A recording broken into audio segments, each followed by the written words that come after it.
This right here is the 2025 Lotus Eletre, and they're calling this an electric hyper SUV. So in this video, we're gonna find out if it's worth $145,000. So to specify, the $145,000 price tag is for the Eletre R, and that's their top of the line performance model, which makes 905 horsepower and does 0 to 60 in 2.9 seconds. And honestly, that's impressive, especially when you consider just the fact that this is a huge vehicle, but also when you consider the fact that it's only using 2 electric motors to achieve that performance figure. So it's pretty impressive from an electric performance standpoint. And honestly, the design really matches that hyper SUV type of vehicle. And just take a look at the front here. We'll walk you through the design portions. I'm gonna start from the bottom and work my way up.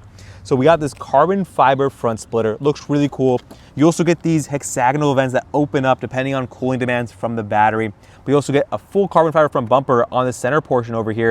And it's got hood vents that I can actually stick my hand through and peek out. So just kind of like a Ferrari 488 Pista, things like those. It's got a hood vent that's really aggressive, helps channel the air over the front of the vehicle. You also get these really cool LED headlights. They look awesome, especially at night. And then down below that is your actual LED headlight unit. So those are daytime lights up top, headlight units down here. You also get pretty aggressive side vents.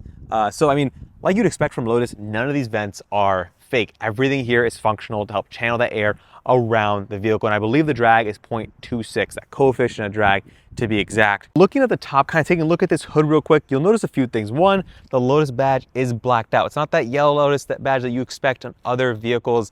And if you look at the hood over here, with all the angles and kind of body lines, you see that color shifting paint really shines. It looks so good when the light hits it at different angles. And then this upper portion here is cool because it's made out of that carbon fiber material. So it's not a full carbon fiber hood, just that portion up top is. Coming along the side here, you do get a carbon fiber over fender. So these are obviously add-on options. That $145 is the base price. This is really well equipped, but I don't know the exact pricing on this one.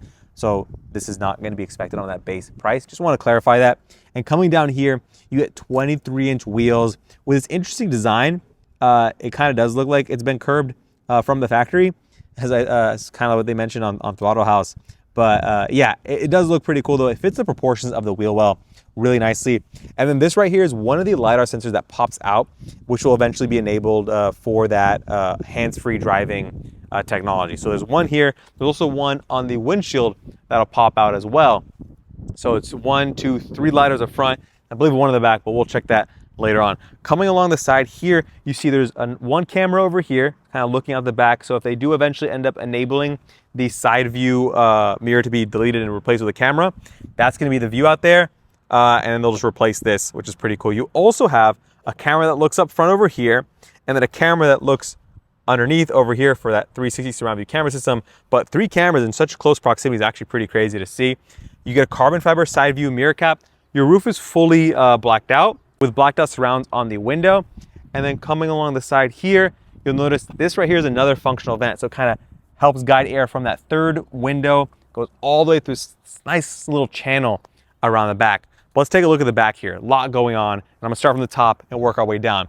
This right here is one of the camera systems and LiDAR, kind of mentioned. It doesn't need to tuck in and tuck out because it doesn't affect the drag on the front of the vehicle like the front of the vehicle would.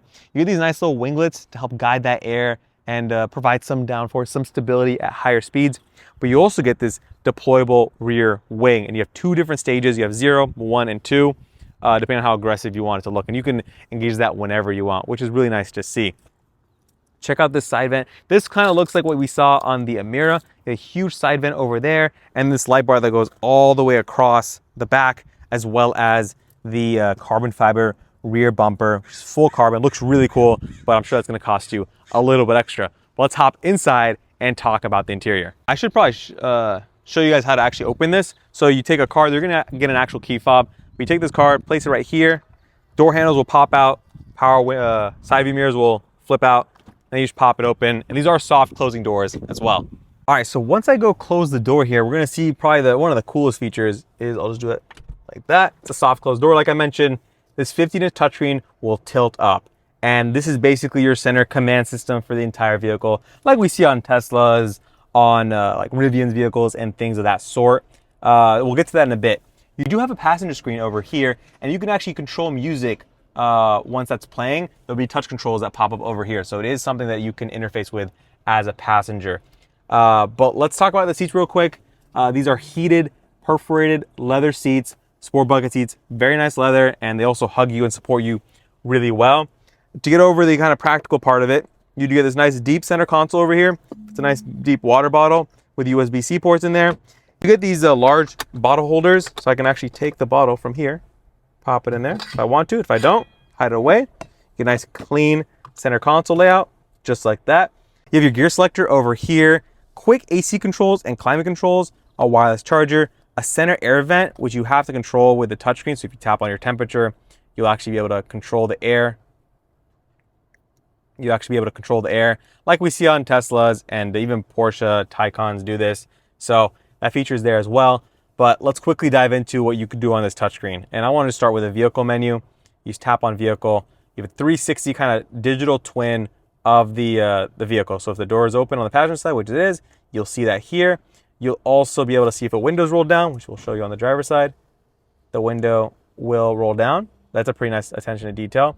And then if I tap on it, you get different features. I can raise and lower that wing. So if I just tap here, it takes me to the wing.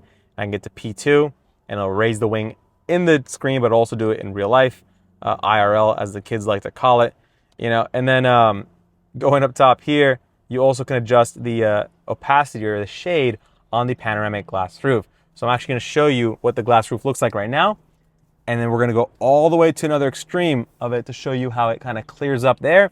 And we'll switch back just with a touchscreen, and then you'll see it increase the shade. So it's pretty cool. It's dynamic. There is an auto mode you can tap on. If you don't want to deal with that, it'll adjust the shade for you. And that's super nice to see as well. Other things you do get on this is Apple CarPlay and Android Auto, just built in. You don't have to worry about. If you don't like their built-in infotainment system, you can just resort to that and use your music, your navigation, however you like. But with that, let's hop on the driver's side and see what you get from my perspective. All right, so let's show you guys the door panel really quickly. It's got really nice materials. You won't see much plastic, guys. It's real metal, real leather, beautiful KEF speaker that has like 2200 watts of power behind it, which is so cool. And then there's the materials, the stitching is really well done. But check out the driver, kind of what the driver's working with here.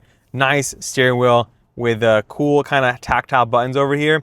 But you have 4 paddle shifters, one for up and down on the regen, which is cool, and then one for up and down on your drive mode selector. So actually, if I go into drive modes, you want to take a peek at the screen right there, it'll actually let me select through different ones, which is pretty cool.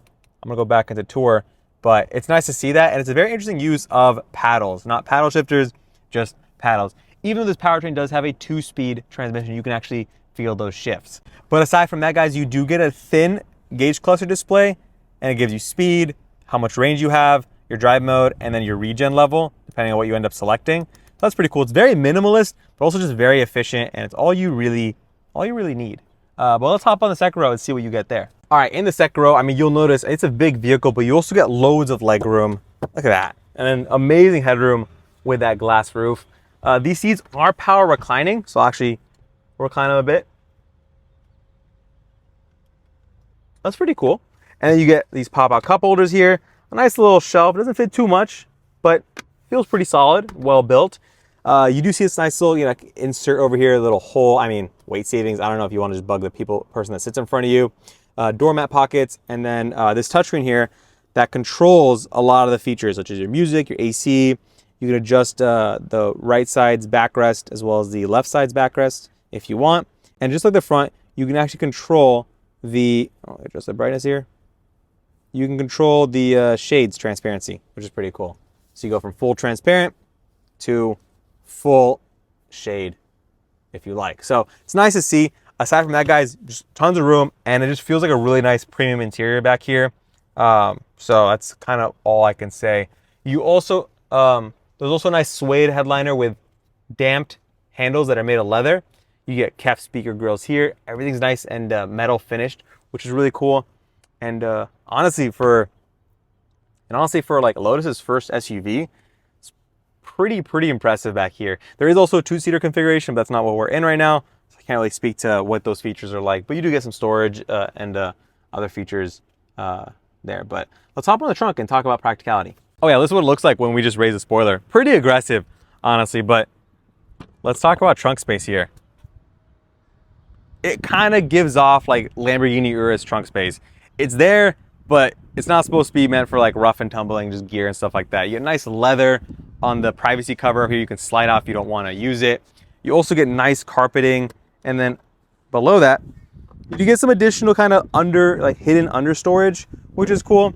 And then you can use, there's a button right here, actually, you see it. You can use to raise and lower the vehicle suspension. And then right here is a 12 volt, which is really nicely integrated in this plastic panel instead of just like a traditional one. Looks really cool. But that's it, guys. You get an SUV, you get some storage space, as well as some second row seating.